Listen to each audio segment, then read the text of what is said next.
Kiai Abdul Manan berasal dari Madura Barat.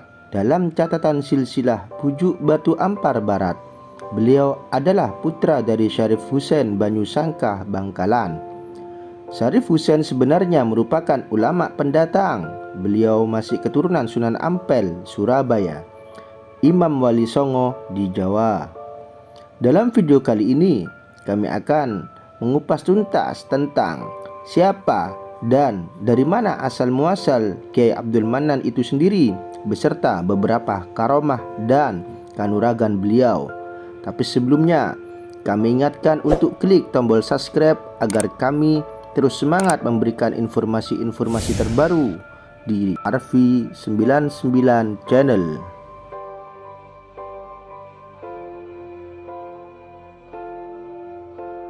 Kiai Abdul Manan adalah putra dari Syarif Husain yang dalam catatan sejarah bahwasanya Syarif Husain sendiri wafat terbunuh akibat kesalahpahaman dengan salah satu penguasa di Bangkalan.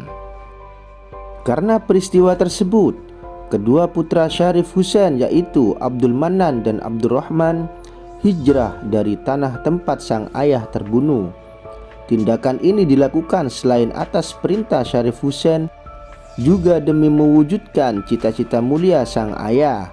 Dalam perjalanan hijrahnya, keduanya memutuskan untuk berpisah. Abdurrahman pergi ke desa Bira, Sampang, sedangkan Abdul Manan ke Batu Ampar, Propo, Pamekasan. Saat itu, dua tempat yang dituju oleh kedua putra Syarif Husain masih berupa bukit tak berpenghuni dan jauh dari pemukiman. Tempat itu dipilih karena keduanya memang ingin melakukan uzlah, mengasihkan diri dari keramaian untuk memfokuskan taqarrub atau ibadah kepada Allah Subhanahu wa Ta'ala. Setelah itu, beliau bertirakat di pohon kesambi selama 40 tahun. Sekadar ilustrasi, pohon kesambi tempat tirakat beliau itu terletak di atas bukit yang dikelilingi pohon bambu. Di dekat pohon kesambi itu ada sebuah sumur yang disebut Sumur Todungi. Sumur inilah yang menjadi tempat keperluan beliau untuk minum dan wudhu.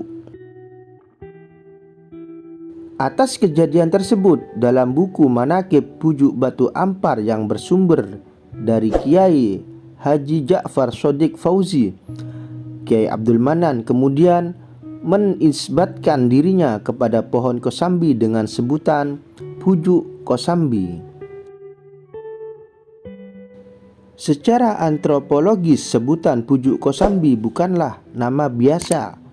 Di dalamnya terkandung semangat perjuangan, semangat dakwah, semangat keilmuan, dan utamanya semangat taqarrub ilallah.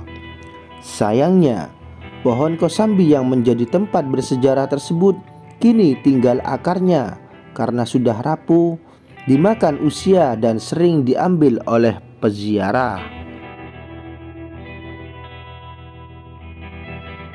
Setelah selesai tirakat, Pujuk Kosambi memulai meneruskan perjuangan ayahnya dengan cara membuka padepokan kecil.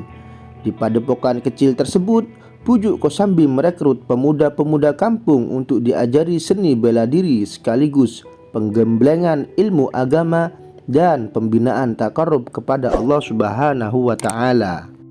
Di padepokan kecil tersebut, Pujuk Kosambi melakukan pembinaan pemuda desa dan masyarakat umum dengan kegiatan bela diri, sholat berjamaah, istighfar, pembacaan sholawat, serta pengajian tentang akhlakul karimah dan tauhid. Dengan bekal bela diri dan penggemblengan ilmu karomah, perlahan-lahan masyarakat mulai bisa membangun kekuatan untuk melawan kekuatan Bromo Corah. Karomah Pujuk Kosambi yang ditopang ilmu beliau serta tutur kata yang penuh kelembutan dan kearifan yang mumpuni telah mampu merubah situasi masyarakat yang dulunya resah akan ancaman-ancaman Bromo Corah menjadi kehidupan yang tenang. Kabar tentang karisma, karomah, dan tutur kata Pujuk Kosambi tersebut akhirnya sampai kepada petinggi desa Kobasana. Sang petinggi desa pun mulai tertarik dengan kesolehannya. Setiap hari sang petinggi desa itu selalu menyimak informasi tentang perjuangannya yang sangat tinggi untuk menciptakan kesolehan dan kearifan penduduk sekitar kepada Allah Subhanahu wa Ta'ala.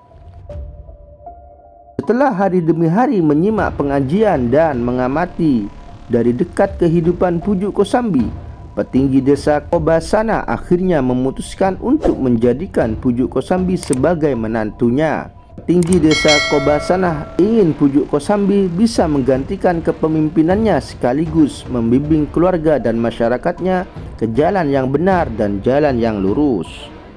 Atas pinangan petinggi desa Kobasana, Pujuk Kosambi melakukan istikharah kepada Allah Subhanahu wa Ta'ala. Setelah melakukan sholat istikharah, beliau menerima pinangan tersebut untuk menentukan pendamping hidupnya yang akan membantu perjuangannya untuk meneruskan cita-cita dakwah sang ayah di Pulau Garam ini. Kemudian Pujuk Kosambi segera melamar gadis putri sang petinggi desa yang bernama Maisurah atau yang dikenal dengan nama Mai.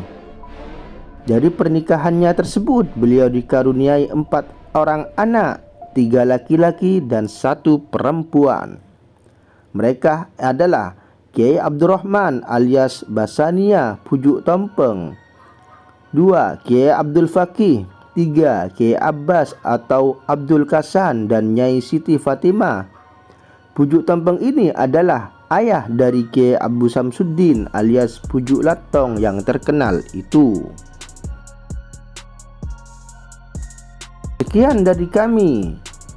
Semoga dengan mencatat sejarah beliau dan sejarah para ulama, semoga kita semua mendapatkan barokahnya. Semoga sekelumit sejarah ini bisa sedikit menambah wawasan pengetahuan kita. Sekian dari kami. Salam Arfi 99 Channel.